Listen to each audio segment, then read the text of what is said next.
പരാജയത്തിലേക്ക് നയിക്കപ്പെടുമെന്നത് മറന്നുപോകരുത്. അങ്ങനെയെങ്കിൽ ശമൂവേൽ നീ ഇന്ന് ശുശ്രൂഷിക്കുന്നതും ജനമെന്ന ഫെലിസ്ത്യരുടെ കയ്യിൽ നിന്ന് വിടുതൽ പ്രാപിച്ചതും അത് ദൈവത്തിന്റെ കരുണയാണ്. പ്രമാണം ലംഘിച്ചിട്ടും നിനക്ക് തരേണ്ട ശിക്ഷ തരാതെ ഫെലിസ്ത്യരെ ഭീതിപ്പെടുത്തി ഓടിച്ചു വിട്ടത് അത് ദൈവത്തിന്റെ കരുണയാണ് എന്നതുകൊണ്ട് നിനക്ക് പ്രമാണത്തിൽ നിന്ന് എക്സംഷൻ ഇല്ല. സമയം കഴിയുന്നതോടെ നിന്ന് മുൻപോട്ട് പോകുവാൻ കഴിയുന്നില്ല. അടുത്ത പദം ഞാൻ പറയട്ടെ. ഉൽപ്പത്തി പുസ്തകം 22-ാം അധ്യായം. അവിടെ ഒരു ഭക്തൻ പറയുന്ന വാക്കാണ് യഹോവ ഇരേ. അത് പറയുവാനും ഒരു സാഹചര്യമുണ്ട്.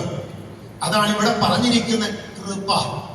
അർഹതയില്ലാത്ത സ്ഥാനത്ത് നൽകപ്പെട്ട ദൈവത്തിന്റെ ദാനം. അർഹതയില്ലാത്തത് നൽകപ്പെട്ടതാണ് കൃപയെങ്കിൽ അർഹതയുള്ളത് വിലക്കപ്പെട്ടതാണ് കരുണ. യേശുവിന്റെ നാമത്തിൽ ജയം. കരുണയാണ് മുൻപേ കണ്ടതെങ്കിൽ കൃപ എന്നത് അർഹതയില്ലാത്ത ഇടത്താണ് താൻ ഈ വാഗ്ദത്തത്തിൽ വിശ്വാസികളുടെ പിതാവാകുവാൻ വിളിക്കപ്പെട്ട് ഈ മെസൊപ്പൊട്ടോമിയയിലെ ഊരിൽ നിന്ന് ഇറങ്ങി വന്നത്. അസ്വാഭാവികതയിലൂടെ തനിക്ക് അർഹതയില്ലാത്തതാണ് 100-ാമത്തെ വയസ്സിൽ ഒരു വാഗ്ദത്ത സന്തതിയെ നൽകിയത്. വിശദീകരിക്കുവാൻ സമയമില്ല.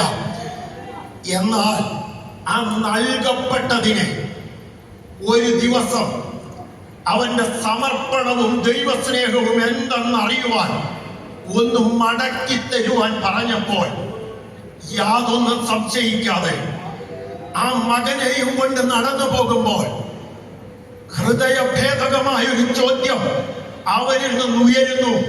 യാഗമൃഗം എവിടെ?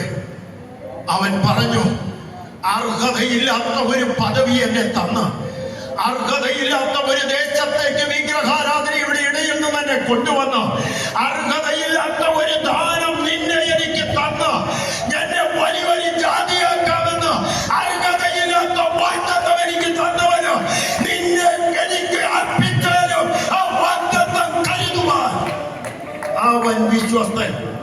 യേശുവിന്റെ നാമത്തിൽ ജയം.